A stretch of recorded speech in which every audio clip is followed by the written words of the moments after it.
पत्तल दी गई सभी को।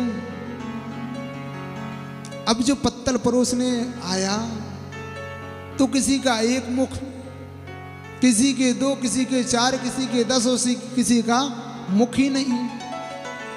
अब वो आश्चर्य में पड़ गया कि पत्तल 1%, 2%, 4%, 10% या परसें ही नहीं है, क्या करें। लौट कर फिर भागा।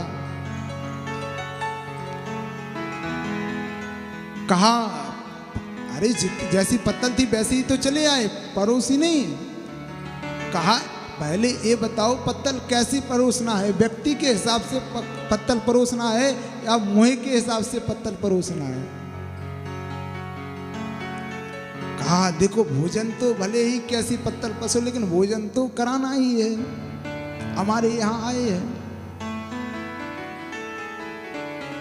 कहा अच्छा मुँह के हिसाब से पत्तल परोसो, जिसके जितने मुँह उतनी उसको पत्तल। फिर गया तो एक मुख वाले को एक दी, दो मुख वाले को दो। अब फिर थोड़ी और आगे बढ़ा तो देखा कि किसी के तो मुख ही नहीं है, फिर भागा। कहा अब क्यों आए हो। कहा साहब कई व्यक्ति ऐसे हैं जिनका मुख है ही नहीं। कहा अब क्या करें। कहा ऐसा करो उसके चारों तरफ जहां खड़ा हो चारों तरफ पत्तल परोस दो, वो अपने आप पालेगा।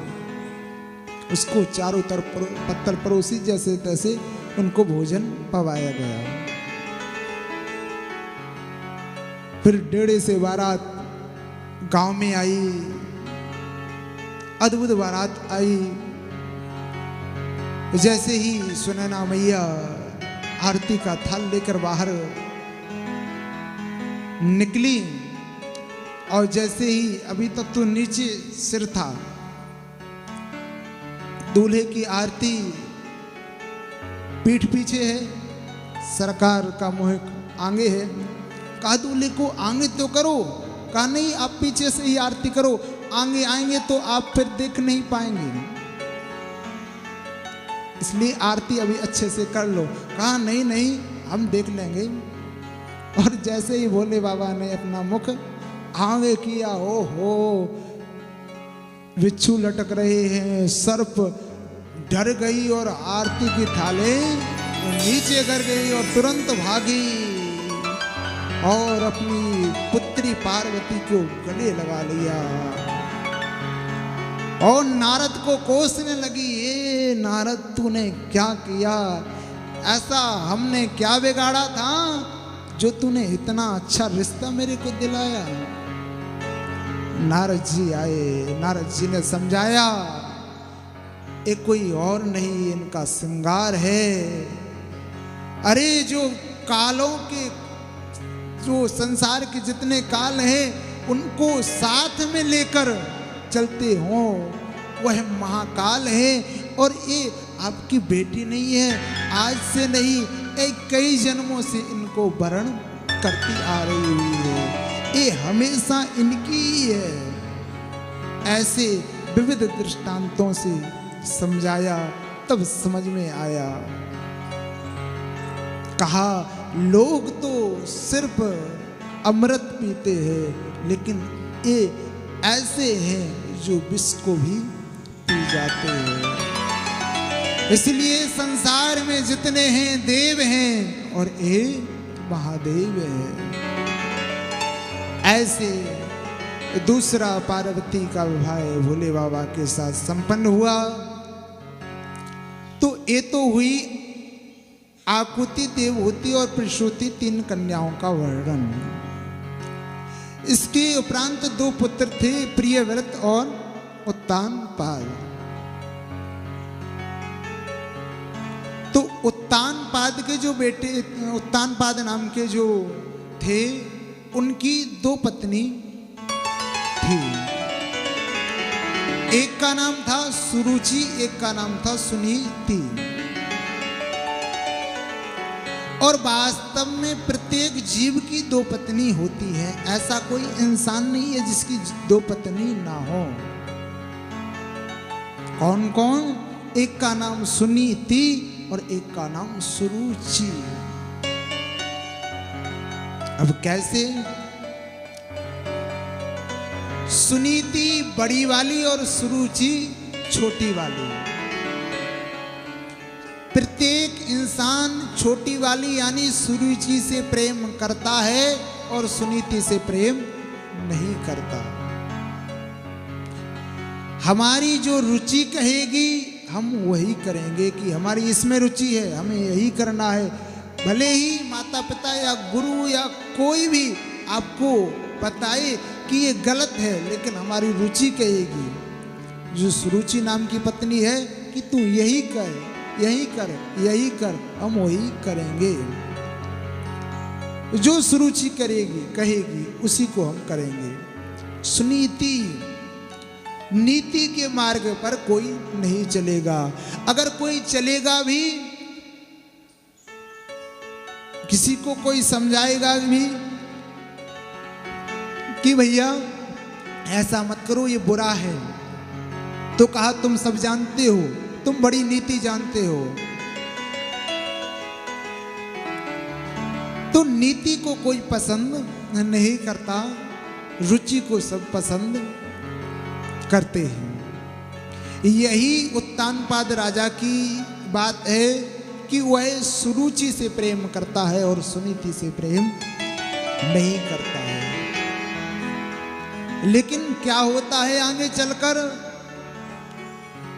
जो नीति के मार्ग पर चलता है उसके यहां भक्त प्रकट होता है, और जो रुचि के मार्ग पर चलता है उसके दुष्ट प्रकट होता है। हमें नीति का यानी सत्य का मार्ग अपनाना चाहिए, असत्य का मार्ग नहीं अपनाना चाहिए। सुनीति के यहाँ ध्रुव जी महाराज हुए और सुरुचि के यहाँ उत्तम जी महाराज हुए। एक दिन की बात, उत्तानपाद राजा सिंहासन पर विराजमान है।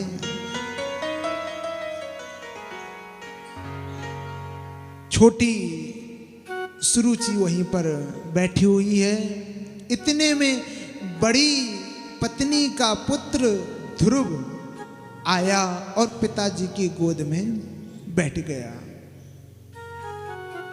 सुरुचि को अच्छा नहीं लगा और सुरुचि ने कहा, ध्रुव तू इस गोद में बैठने का अधिकारी नहीं है, तू नहीं बैठ सकता इस गोद में, ये राजा की सिंहासन है। ध्रुव जी को जब डांटा सुरुचि ने तो बहुत बुरा लगा और नेत्रों से आंसू आ गए, रोने लगे ध्रुव जी महाराज। कहा, मां क्यों नहीं बैठ सकते? क्या ये मेरे पिताजी नहीं है? क्या सुनीति मेरी मां नहीं है और ये मेरे पिताजी नहीं है? कहा, ये तेरी पिताजी हैं, अच्छी बात है, लेकिन इसलिए नहीं बैठ सकता तू क्योंकि मैं तेरी मां नहीं हूं। जितना पिता होना अनिवार्य है उससे अधिक मां होना अनिवार्य है। कहा, तो मां क्या हुआ? पिताजी की दो मां हैं, आप हो और मेरी मां, दोनों मां पिताजी की है, इसलिए मेरे को भी अधिकार है ना। कहा, नहीं, अभी तू अधिकारी नहीं है। अगर तू अधिकारी बनना चाहता है, तू चाहता है कि तू इस गोद में बैठने का अधिकारी बने, तो जंगल में जा, भगवान का भजन कर और भगवान को प्रकट कर, और भगवान प्रकट हो जाए तो वरदान मांगना कि अब की बार सुनीति नहीं सुरुचि के गर्भ से हमें आना पड़े, और जब तू मेरे गर्भ से आएगा फिर तू इस गोद में बैठने का अधिकारी बन जाएगा।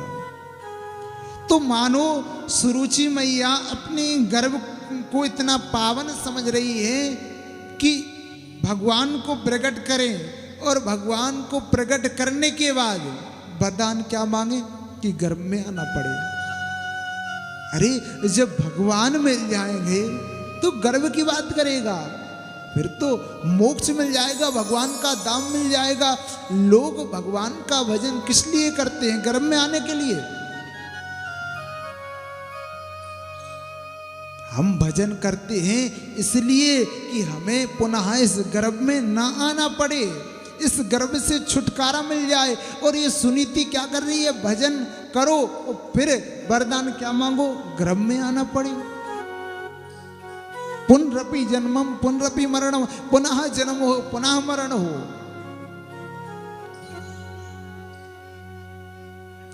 ध्रुव जी महाराज रोते रोते अपनी माँ सुनीति मैया के पास पहुंचे और सुनीति मैया से कहा, माँ, छोटी माँ ऐसा कह रही है कि तू जंगल में जा और भगवान को प्रकट कर। सुनीति माँ ने कहा, बेटा तू कल जाता था तो आज नहीं अभी चला जा। माँ आप क्या बोल रही हो, मैं अभी 4 वर्ष मेरी आयु और आप कह रही हो कि हम जंगल में चले जाएं। कोई माँ होगी जो 4 वर्ष के बालक से कहेगी जंगल में जा, कोई माँ नहीं कह सकती। अरे लोग तो और अगर किसी का बालक थोड़ा मंदिर जाने लगे या भगवान का भजन करने लगे या सही रास्ते पर जाए तो माँ यही कहेगी, माँ यही कहेगी कि अभी बेटा उम्र नहीं है तेरी भजन करने की, अभी उम्र नहीं है तेरी मंदिर जाने की, अभी से मंदिर जा रहा है, क्या करेगा आगे चल के। अरे आगे चल के खूब मंदिर जाना। आजकल की ये माँ शिक्षा दे रही है और सुनीति क्या कह रही है, कल जाना था तो आज ही चला जा। माँ चाहे घर को स्वर्ग बना सकती है, माँ चाहे तो घर को नरक का अड्डा बना सकती है। माँ चाहे तो पुत्र को संत बना सकती है, साधु बना सकती है, भक्त बना सकती है, और माँ चाहे तो जीव कतरा आदि बना सकती है। बच्चे की पहली गुरु है माँ। लेकिन देखने को हम सब देख रहे हैं कि आज संस्कार से हम कितने दुखी हैं। सब कुछ है लेकिन हमारे अंदर जो संस्कार होना चाहिए सत्य सनातन धर्म के, वो टूट गए। पैसे कमाने के चक्कर में हम अपने बच्चों को समय नहीं दे पाते। दौलत की भूख ऐसी कमाने निकल गए, दौलत की भूख ऐसी कमाने निकल गए, दौलत मिली तो हाथ से बच्चे निकल गए। ऐसी भूख है, ऐसी प्यास लगी है दौलत की कि हम कमाते कमाते कमाते कमाते अपने बच्चे को समय नहीं दे पाते और बच्चे निकल जाते हैं। और जब हमारे पास समय होता है, जब हमें समय मिलता है, दौलत की भूख ऐसी कमाने निकल गई, दौलत मिली, दौलत तो मिल गई लेकिन बच्चे हाथ से निकल गए। बच्चों के साथ रहने की फुर्सत न मिल सकी, और जब फिर फुर्सत मिली तो बच्चे दौलत कमाने निकल गए। फिर बच्चे निकल गए कि अब हमारा टाइम आ गया। हमें चाहिए कि हम संस्कारवान बने, अच्छे बने, हर किसी की इज्जत करें।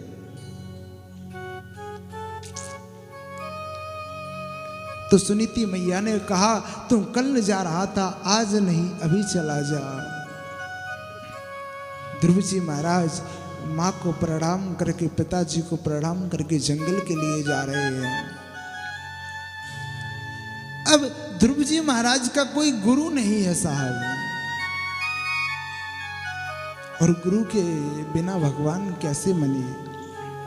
आज ध्रुव जी महाराज को नारद जी का आगमन हुआ। नारद जी मिले ध्रुव जी महाराज को। नारद जी ने देखा और ध्रुव जी से कहा, कहाँ जा रहे हो बेटा? ध्रुव जी ने कहा, भगवान को प्रकट करने के लिए। नारद जी ने कहा, जंगल में और भगवान? अरे बब्बर शेर रहता है, नाश्ता कर जाएगा, इसलिए घर लौट जाओ। ध्रुव जी ने कहा, अरे मेरी माँ कहती थी कि उस बब्बर शेर में भी भगवान का वास है, उसमें भी भगवान है। ईश्वर अंश जीव अविनाशी, प्रत्येक जीव के अंदर परमात्मा निवास करता है, ऐसा मेरी माँ बोलती है। नारद जी ने कहा विश्वास पक्का है, निष्ठा है भगवान के प्रति। नारद जी ने कहा भोजन कितनी बार पाते हो? कहा जब भूख लगती है तभी पाते हैं, 2 बार 4 बार 5 बार 10 बार, जब भी भूख लगती है मेरी माँ मेरे को दे देती है। तो नारद जी ने कहा पर यहां क्या पाओगे, जंगल में क्या मिलेगा आपको? ध्रुव जी महाराज ने कहा कि मेरी माँ कहती थी कि जब दूध नहीं तब दांत दिए, अब दांत दिए कछु और भी देगा। जब दूध नहीं, दांत नहीं होते तब दूध की व्यवस्था कौन? भगवान करता है। अब दांत दिए हैं तो भोजन की व्यवस्था नहीं करेगा क्या? वो सब व्यवस्था वो ही करेगा। नारद जी ने कहा निश्चित रूप से भगवान तक पहुंच जाएगा। नारद जी ने अपने जीवन में 4 शिष्य बनाए, 2 छोटे और 2 बड़े, प्रहलाद जी और ध्रुव जी महाराज को, वाल्मीकि और व्यास जी महाराज को। और जिसको नारद जी मिले उसको भगवान मिले। आज नारद जी ने गुरु मंत्र दिया ध्रुव जी महाराज को कि इस मंत्र का जाप करो, निश्चित रूप से तुम्हें भगवान प्राप्ति हो जाएगी। नारद जी मंत्र देते हैं कि ओम नमो भगवते वासुदेवाय, ओम नमो भगवते वासुदेवाय, ओम नमो भगवते वासुदेवाय, ओम नमो भगवते वासुदेवाय, वासुदेवाय वासुदेवाय, वासुदेवाय वासुदेवाय, वासुदेवाय नंदनंदनाय, वासुदेवाय नंदनंदनाय।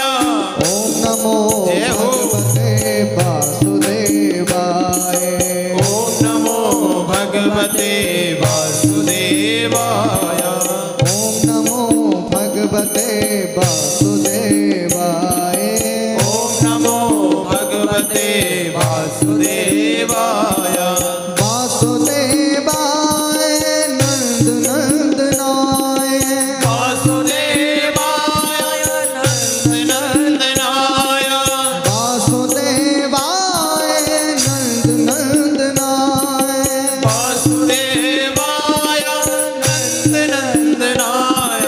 ओम नमो भगवते वासुदेवाय, ओम नमो भगवते वासुदेवाय, ओम नमो भगवते वासुदेवाय, ओम नमो भगवते वासुदेवाय, ओम नमो भगवते वासुदेवाय, ओम नमो भगवते वासुदेवाय, ओम नमो भगवते वासुदेवाय, ओम नमो भगवते वासुदेवाय, ओम नमो भगवते वासुदेवाय।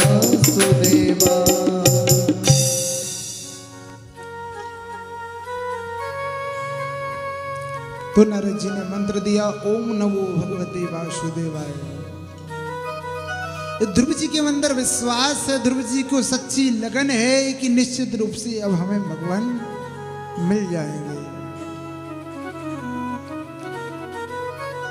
और वास्तव में जिसको कुछ पाने की इच्छा हो कि यह मेरे को प्राप्त हो, सच्ची लगन हो तो निश्चित रूप से वह प्राप्त हो जाता है।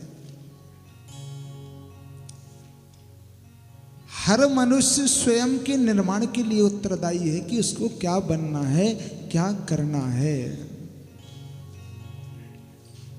जितना कठिन संघर्ष होगा, जीत उतनी शानदार होगी। तो ध्रुव जी के अंदर भी कहा भी संघर्ष करेंगे, लेकिन निश्चित रूप से जिस लिए आए हैं उसको पाकर ही जाएंगे। पंख होने से कुछ नहीं होता। किसी ने कहा पंख होने से कुछ नहीं होता, हौसलों में उड़ान होती है। मंजिल उन्हीं को मिलती है जिनके सपनों में जान होती है। सपने तो सभी देखते हैं कुछ ना कुछ, लेकिन जो हमारे सपने हैं उनके लिए हम कुछ खोए, नींद को छोड़ दें, आलस का परित्याग कर दें, निश्चित रूप से आपको वह प्राप्त हो जाएगा, जरूर मिलेगा। तो ध्रुव जी के अंदर सच्ची निष्ठा है, सच्ची लगन है, चाहे कुछ हो जाए भगवान को प्रकट करके ही जाएंगे। और ध्रुव जी ने अपना एक पैर पर खड़े हो गए और माला हाथ में ली और ओम नमो भगवते वासुदेवाय का गुणगान करने लगे। प्रथम माह चल रहा है, 3 दिन में कैंथ का पत्ता खाते और निराहार रहते, कुछ नहीं पाते। एक माह हुआ, दूसरा माह प्रारंभ हुआ, 6 दिन में सूखी घास खाते, निराहार रहते, कुछ नहीं पाते। तीसरा माह प्रारंभ हुआ, 9 दिन में केवल जल पीते एक बार और कुछ नहीं पाते। चौथा माह प्रारंभ हुआ, 12 दिन में सिर्फ और सिर्फ वायु पीते और कुछ नहीं पाते। और जैसे ही 5वां माह प्रारंभ हुआ, सब कुछ छोड़ दिया, वायु भी ग्रहण नहीं करना है। और जैसे ही सब कुछ त्यागा ध्रुव जी महाराज ने, तो जो सभी देवी देवता थे उनकी श्वास अवरुद्ध हो गई। सभी देवी देवता श्वास नहीं ले पा रहे हैं, सभी भागे भगवान के पास और भगवान से कहा महाराज जाओ और दर्शन दो, अगर 1-2 दिन आपने विलंब कर दी तो हम सब चले जाएंगे। हमारी श्वास अवरुद्ध हो गई, अब हम श्वास नहीं ले पा रहे हैं। कितना कठिन है, कितना संघर्ष कर रहे हैं ध्रुव जी महाराज, किसको पाने के लिए? भगवान को पाने के लिए। और हमारे जीवन में थोड़ा ही दुख आ जाता है तो हम कहते हैं कि भगवान ने ये दुख हमें दे दिया, हम सुखी रहें अपनी वजह से हैं, दुखी हैं भगवान की वजह से हैं। ये हमारी पराकाष्ठा बन गई। भगवान को मानते हो तो सब कुछ उन्हीं पर छोड़ो, चाहे तू सुख दे और चाहे दुख दे। ऐसा नहीं अच्छा किया हमने किया, बुरा किया भगवान ने किया। भगवान कहते हैं बेटा तू दिखावा की भक्ति करता है और दिखावा मेरे को पसंद नहीं है। भगवान किसको प्राप्त होते हैं? निर्मल मन जन सो मोहि पावा, मोहे कपट जल छिद्र ना भावा। जो अंतःकरण शुद्ध करके मन को निर्मल बना करके भक्ति करता है उसी को भगवान प्राप्त होते हैं। लेकिन हम दिखावा की भक्ति करते हैं।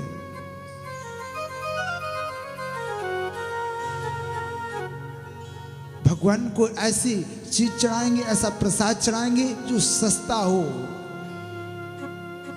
मंदिर में कहीं देना है तो ऐसा देंगे जो सस्ता हो, जो कम पैसों से आ जाए, अपने लिए लेंगे स्पेशल।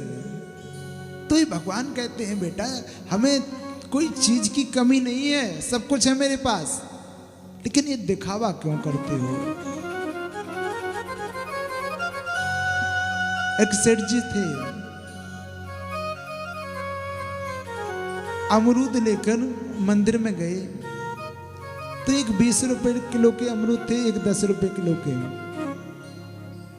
सेठ जी ने कहा 10 रुपए वाले दे दो, क्या पुजारी जी लेंगे और भगवान को उन्हीं को तो खिलाना है, हमको थोड़ी खाना, 10 रुपए वाले दे दो।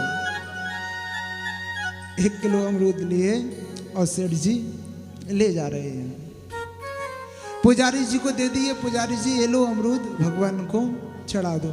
पुजारी जी ने देख कर ही ऐसा लगा कि भगवान को खिलाऊंगा ऐसे अमरूद, फिर सोचा कि लाया है भाव से, 10 रुपए के लिए अमरूद चढ़ाए और भगवान से क्या मांग रहा है कि महाराज हमारे यहाँ पुत्र था, उसका विवाह हो गया है, लेकिन अब उसके यहाँ अभी कोई छोरा नहीं है, कृपा करें एक छोरा हो जाए। तो भगवान ही मुस्कुरा रहे हैं। भगवान ने कहा 10 रुपए में और इसको छोरा चाहिए, इतना सस्ता छोरा। भगवान ने कहा चलो कुछ लाया तो है 10 रुपए में, इसको भी छोरा हम दे देंगे। धीरे धीरे समय व्यतीत होता गया। कुछ महीने बाद उसके पुत्र वधू के छोरा हुआ, यानी नाती हुआ। अब उसने देखा नाती हुआ तो उसका जो सिर था वह दबा हुआ, पिलपिला था। फिर मंदिर में गया, कहा हमारा छोरा तो दिया लेकिन उसका सिर, कहा जैसे तेरे अमरूद वैसे तेरा छोरा। तो कहने का तात्पर्य हम भगवान को अच्छा कम लगाओ लेकिन अच्छा लगाओ, जो हम खाते हैं जो हम पहनते हैं वही भगवान को अर्पण करो। जब अपना मानते हो तो, जब अपनत्व का भाव है तो।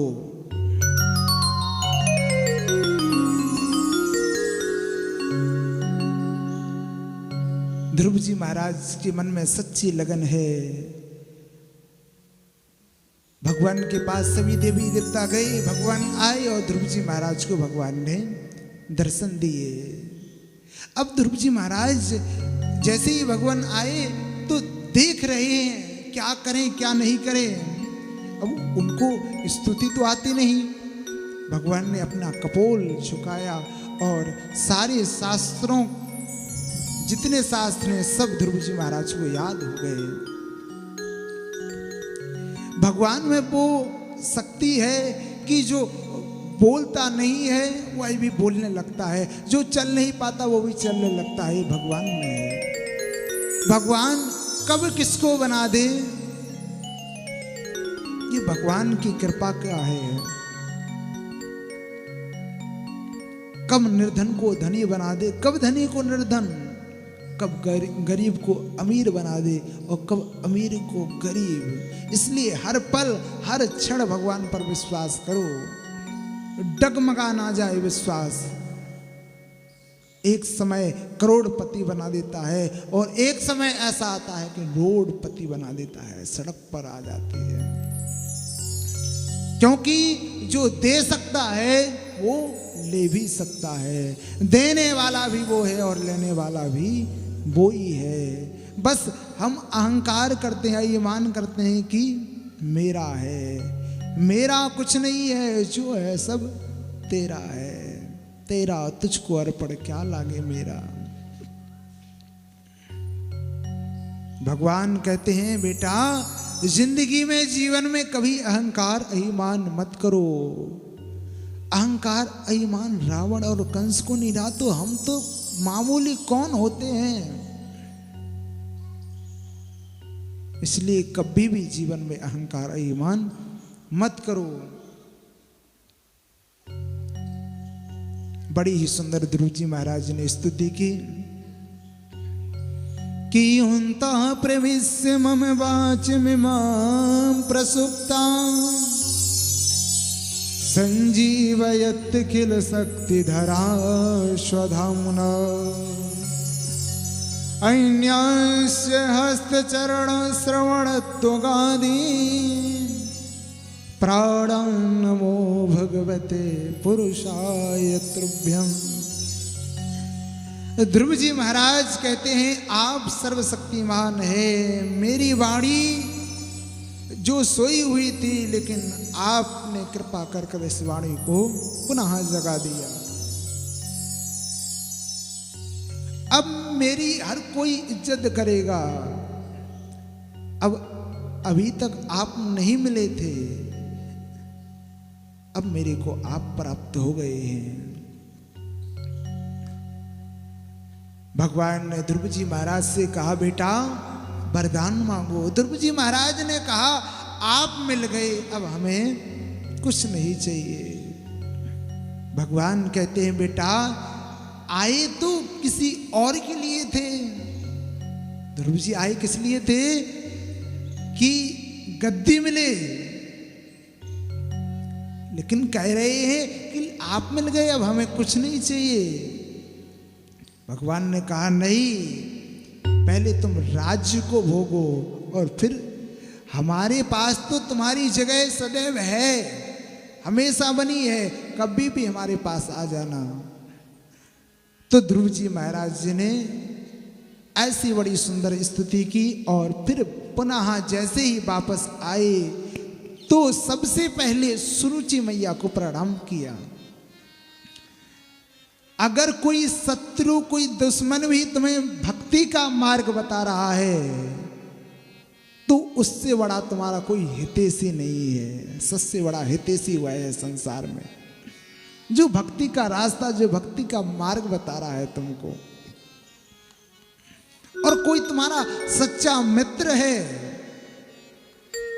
फिर भी वो गलत रास्ते पर ले जा रहा है तो उससे बड़ा कोई तुम्हारा दुश्मन नहीं। जो हमें भगवान से मिलाए वही सच्चा मित्र है, वही सच्चा यार है।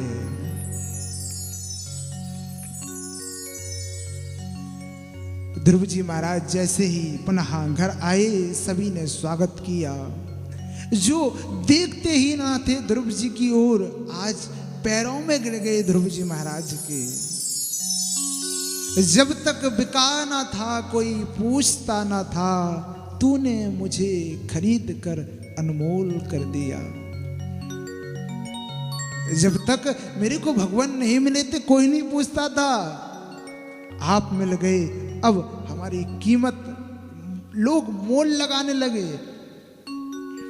तूने मुझे खरीद कर अनमोल कर दिया। ध्रुव जी महाराज जी ने 36,000 वर्षों तक राज्य किया।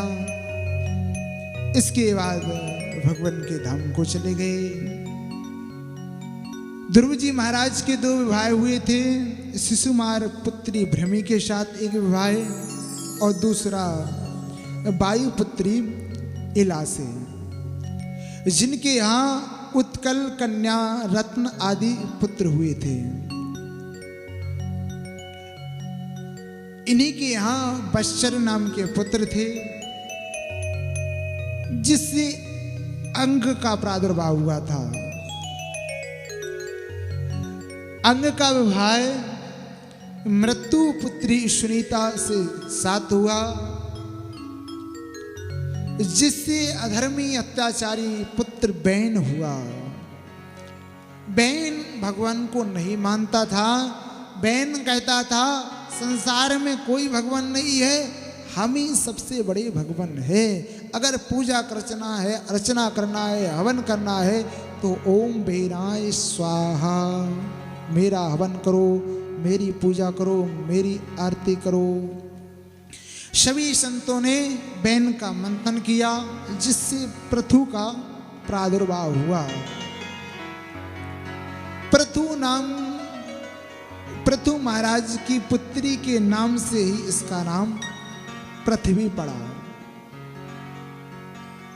स्वयं हल चलाया, जिससे वर्षा हुई, और इन्हीं के पुत्र अंतर्ध्यान हुए, अंतर्ध्यान के हविर्ध्यान हुए, और फिर महाराज प्राचीन वर्ही हुए। प्राचीन बरही यज्ञ पर यज्ञ किए जा रहे हैं। इन्होंने अनगिनत यज्ञ कर दिए, कोई गिनती नहीं है, और अनगिनत पशुओं की बलि देते जा रहे हैं यज्ञ में। आज यज्ञ, इनके यज्ञ मंडप में नारद जी महाराज का आगमन होता है। जैसे ही नारद जी महाराज का आगमन हुआ, नारद जी को देखा, प्राचीन बरही ने कहा, आइए महाराज, आपका स्वागत है। अहो भाग्य जो आप हमारे यज्ञ में पधारे। आज मेरा यज्ञ सफल हो गया जो आप जैसे संत यज्ञ में पधारे।